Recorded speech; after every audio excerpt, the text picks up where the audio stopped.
انوکھا فقیر۔ ایک نوجوان عجیب قصہ بیان کرتے ہیں۔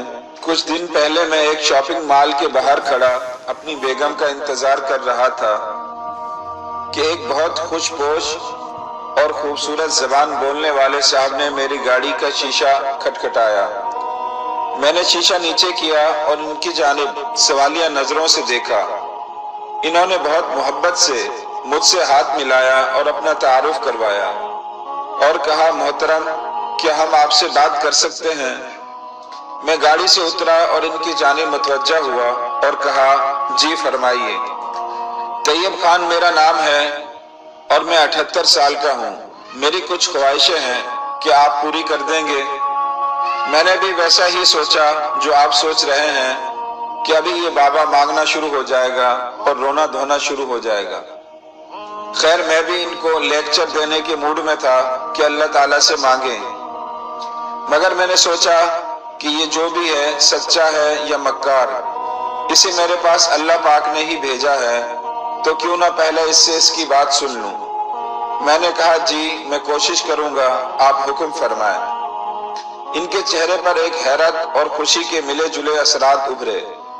انہوں نے کہا، کیا واقعی آپ کوشش کریں گے؟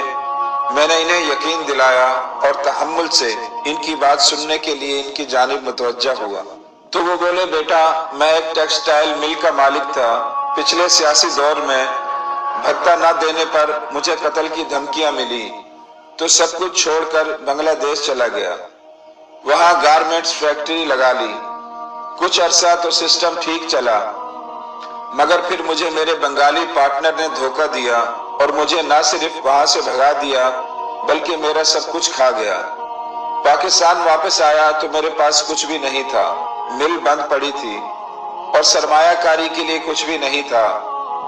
بڑے بیٹے نے مل اپنے نام کروائی اور مجھے گھر سے نکال دیا۔ مل کی جگہ اس نے کالونی بنا دی۔ میں کچھ عرصہ اپنی بہن کے ساتھ رہا، مگر ان کے شوہر کو اچھا نہیں لگتا تھا، اس لیے میں وہاں سے بھی نکل آیا۔ بیٹے سے ملا مگر اس نے ذلیل کر کے نکال دیا۔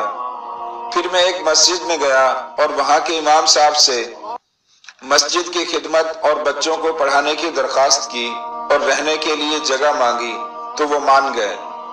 4 سال سے وہی ہوں۔ کبھی کبھی دل چاہتا ہے کہ بن ٹھن کر نکلوں اور کافی پی لوں۔ میں دن میں 3 کپ کافی پیتا تھا۔ کافی کا مجھے جنون تھا۔ اب جب بھی کبھی 1-2 ماہ بعد دل کرتا ہے تو اپنی واحد پوشاک یہ کپڑے پہن کر یہاں آتا ہوں اور کسی ایک شخص کو جو مجھے امیر لیکن اللہ والا دکھتا ہے میں کافی پلانے کی درخواست کرتا ہوں۔ مان جائے تو اللہ کا شکر ادا کرتا ہوں اور نہ مانے تو واپس چلا جاتا ہوں۔ تو بیٹا کیا آپ مجھے کافی پلا سکتے ہیں؟ میں جیسے زمین سے چپک کر رہ گیا تھا، میرے رونگٹے کھڑے ہو گئے تھے، آنکھیں نم تھی۔ میں نے ان کا ہاتھ تھاما اور بیگم کو فون کیا کہ وہ میرے فون پر ہی لوٹے، کیونکہ میں ایک دوست کے ساتھ کافی پینے جا رہا ہوں۔ ساتھ ہی گلوریا جینز کے کیفے پر لے جا کر میں نے طیب صاحب کو ان کی پسند کی کافی اور کیک کھلایا۔ انہوں نے 2-3 مگ پیے۔ ہم نے مزید باتیں نہیں کی اور خاموشی سے کافی پینے کے بعد باہر نکل آئے۔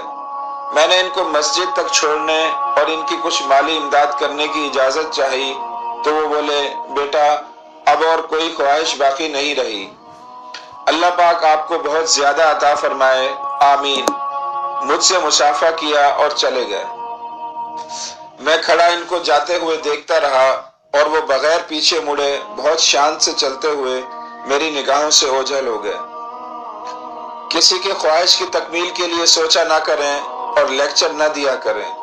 یہ جو آپ کے در پر دستک دیتے ہیں اللہ کے مہمان ہوتے ہیں، ان کی قدر کیا کریں، کیونکہ وقت ایک سا نہیں رہتا۔